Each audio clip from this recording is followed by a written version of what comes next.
विधानसभा चुनाव में जो अल्पसंख्यक भाई बंधु जिनकी 18 सीट वोट थी, जिनका वोट जिन्हें ऑलरेडी एक व्यक्ति विशेष को मसीहा मांगते थे, कभी वो 74 साल से एक व्यक्ति विशेष के नेतृत्व में वोटिंग करते आए और लोग राज्य में अपनी सरकार बनाती रही और सरकार बनाने पश्चात सरकार की जो भागीदारी थी उसमें उन मुसलमान भाइयों को वंचित रखा गया। हम यदुवंशी भाइयों को भी ऑलरेडी जो विकास की मुख्यधारा से जोड़ने के लिए संकल्पित थे, विकास की मुख्यधारा चंद मुट्ठी भर मुसलमान हिंदू भाइयों को छोड़कर, खासकर यदुवंशियों को, मुट्ठी भर यदुवंशियों को छोड़कर 80 नहीं 99% यदुवंशी को आज देखिएगा तो वो बाध्य है ऑलरेडी खेतों में खेती करने के लिए, भैंस पालन के लिए।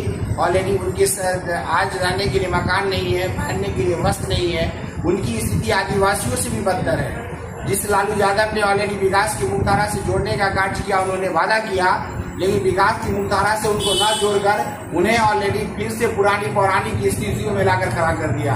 आज 90% यदुवंशी, 99.9% यदुवंशी की दयनीय स्थिति है, चंद 0.1% यदुवंशी को छोड़कर। इसलिए हम आह्वान करेंगे कि अब वक्त आ गया है कि माई समीकरण का असली विशाल एम के साथ है। सभी अल्पसंख्यक भाई बंधु और यदुवंशी अगर एकत्रित हो जाते हैं तो महुआ में एक नए अध्याय लिखने का मौका मिलेगा।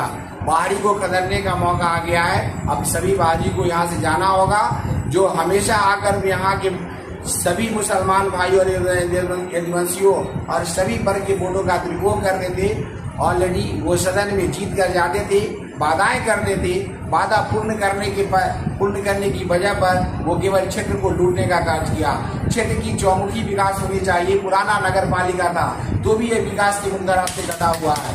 अगर मैं वादा करता हूँ कि 50 सालों के इतिहास को बदलकर 5 सालों में नहीं रख दिया तो मैं अगले साल नहीं, उस विदायगी काल के बाद मैं उसकी मध्याह्न में ही ऑलरेडी इस्तीफा गांधी मैदान में कर दूंगा।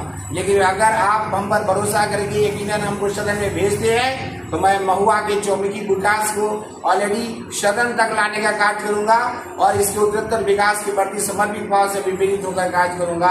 ये मेरा संकल्प है।